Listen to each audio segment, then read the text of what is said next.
नमस्कार, आप देख रहे हैं हेडलाइंस न्यूज। दिन भर की ताज़ा खबरों के लिए अभी सब्सक्राइब करें, साथ में बेल आइकन भी प्रेस कर लें। खबरों में आगे बढ़ने से पहले वीडियो को लाइक जरूर करें और अपने दोस्तों के साथ ज्यादा से ज्यादा शेयर करें। और आप किस राज्य शहर से न्यूज को देख रहे हैं, कमेंट में जरूर लिखें।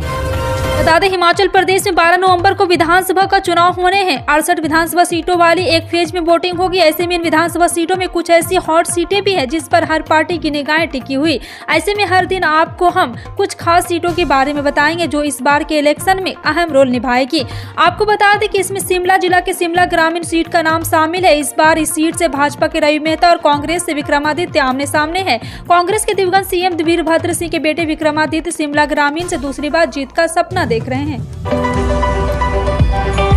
केरल में सरकार बनाम राज्यपाल की लड़ाई लगातार बढ़ती जा रही है। आलम यह है कि केरल के मुख्यमंत्री सीधे राज्यपाल पर निशाना साध रहे हैं। सीएम पिनराई विजयन सरकार अब राज्यपाल को चांसलर के पद से हटाने के लिए हर हथकंडा अपनाने को तैयार है। अब इसके लिए सीएम विजयन जल्द एक अध्यादेश लाने जा रहे हैं। आने वाले विधानसभा सत्र के दौरान इस अध्यादेश को लाया जा सकता है। इसे लेकर कैबिनेट की बैठक में फैसला भी हो चुका है।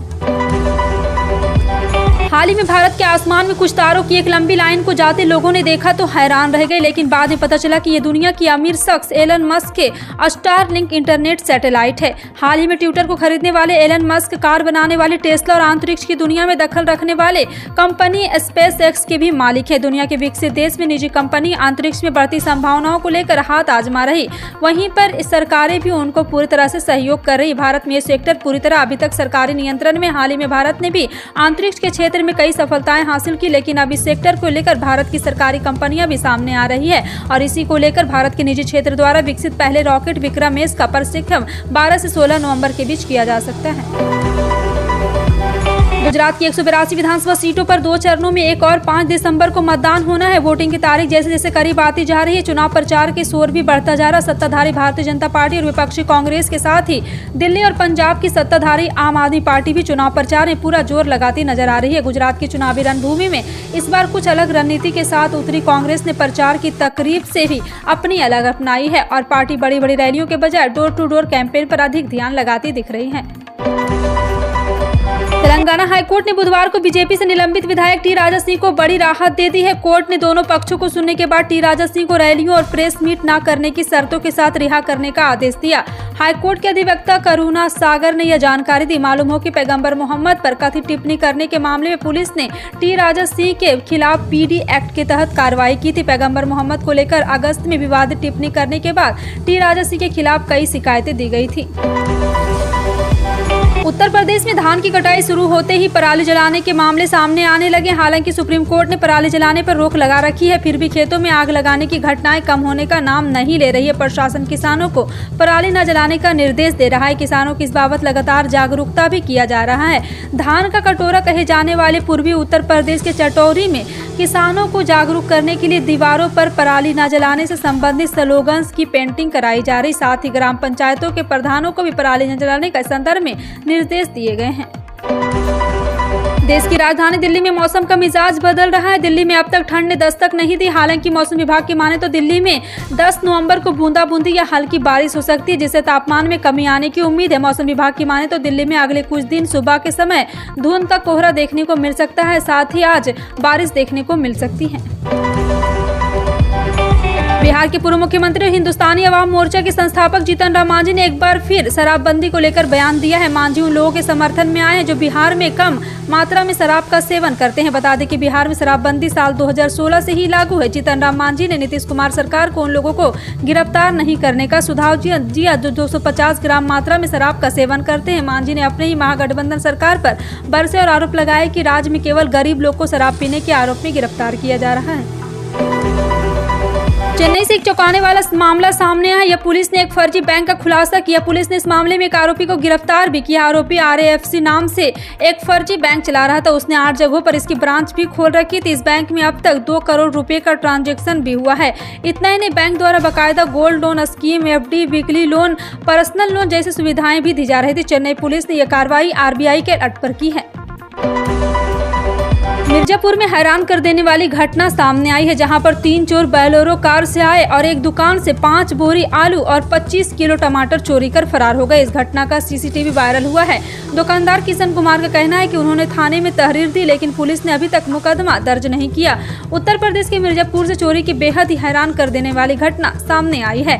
जानकारी के मुताबिक पटेहरा कला पुलिस चौकी अंतर्गत सुगापाट कुर्द गाँव में किसान कुमार के लिए एक दुकान है। उनकी दुकान के बाहर बोरी और आलू टमाटर रखे हुए थे जो चोरी हो गए।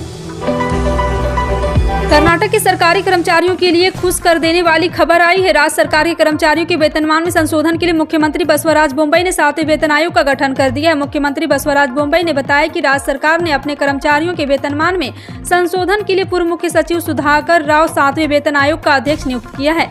सीएम बोम्मई ने ये बात बुधवार को दानवागेरे में मीडिया से बातचीत करते हुए कही है।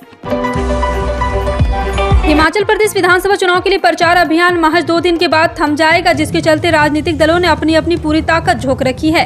बीजेपी अपनी सत्ता को बचाए रखने के लिए संघर्ष कर रही, तो कांग्रेस सरकार में वापसी के लिए बेताब है। पहाड़ी राज्य में रास्ते जितने टेढ़े मेढ़े हैं, उससे कहीं ज्यादा कठिन राजनीति की डगर है। बीजेपी की सियासी राह में 3 मुश्किलें खड़ी हो गई है, जिसमें पार्टी नेताओं की बगावत से लेकर हर 5 साल पर सत्ता परिवर्तन की रिवायत और सरकारी कर्मचारियों के बुढ़ापे का सहारा पुरानी पेंशन बहाल की मांग है। देश की राजधानी दिल्ली और एनसीआर में प्रदूषण की खबरें चिंता का विषय बनी हुई, लेकिन आपको ये जानकर हैरानी होगी कि बिहार का कटिहार शहर प्रदूषण के मामले में दिल्ली से भी आगे है। कटिहार का AQI फिलहाल दिल्ली से ज्यादा गंभीर स्थिति में है। केंद्रीय प्रदूषण बोर्ड के द्वारा जारी रिपोर्ट में कटिहार को देश का सबसे अधिक प्रदूषित शहर बताया गया है, जबकि दिल्ली दूसरे स्थान पर है। कटिहार का एयर क्वालिटी इंडेक्स मंगलवार तक 342 से 345 तक पहुंच गया, और जबकि 250 से अधिक AQI स्वास्थ्य के लिए हानिकारक माना जाता है। ट्विटर के बाद अब फेसबुक से बड़े पैमाने पर कर्मचारी निकाले जाने का फैसला लिया गया है। दरअसल फेसबुक की पेरेंट कंपनी मेटा इंक ने बुधवार को एक झटके में 11,000 से अधिक कर्मचारियों को बाहर निकालने पर अपनी मुहर लगा दी। इस बारे में खुद मार्क जुकरबर्ग ने जानकारी दी है। अपनी कंपनी की ओर से लागत बढ़ाने का हवाला देकर कर्मचारियों को बाहर निकाला जा रहा है। मेटा के चीफ एग्जीक्यूटिव मार्क जुकरबर्ग ने एक ब्लॉग के जरिए बताया है। दिल्ली में एमसीडी चुनाव आते ही राजनीतिक बयानबाजी तेज हो गई है। बीजेपी दिल्ली अध्यक्ष आदेश गुप्ता ने दिल्ली के मुख्यमंत्री पर कई गंभीर आरोप लगाए और दिल्ली बीजेपी प्रदेश कार्यालय पर पत्रकारों से बात करते हुए कहा कि अरविंद केजरीवाल इस देश के सबसे भ्रष्ट मुख्यमंत्री में से एक है, जो अपने मंत्रियों से भ्रष्टाचार कराते हैं और खुद को पाक साफ बताते हैं। भ्रष्टाचार की जाँच से बचने के लिए उन्होंने दिल्ली में कोई विभाग अपने पास नहीं रखा है। हालत ये है कि वो कुछ समय पहले तक बिना साइन किए फाइल पास कराने के लिए उपराज्यपाल कार्यालय भेज देते थे। पटना वासियों के लिए बाईपास से शहर के अंदर प्रवेश करना आसान हो जाएगा। पटना के दक्षिण हिस्से के लिए 2 नई सड़कें परियोजनाओं को मंजूरी मिली है। इन सड़कों के निर्माण से शहर वासियों को काफी हद तक जाम से छुटकारा मिल सकेगा। कंकड़बाग इलाके में बनने वाली इन सड़कों की चौड़ाई 30 फीट होगी। ऐसे में इस सड़क के निर्माण के बाद लोगों को बाईपास जाने के लिए संकीर्ण रास्तों और गलियों का इस्तेमाल नहीं करना पड़ेगा। मध्य प्रदेश स्कूल शिक्षा विभाग के बाद अब जनजातीय कार्य विभाग के प्राथमिक शिक्षक भर्ती के लिए जिलेवार रोस्टर जारी कर दिया है। रजिस्ट्रेशन प्रक्रिया 17 नवंबर 2022 से शुरू होगी। इच्छुक और योग्य उम्मीदवारों को इस भर्ती के लिए आधिकारिक वेबसाइट पर जाकर रजिस्ट्रेशन कराना होगा।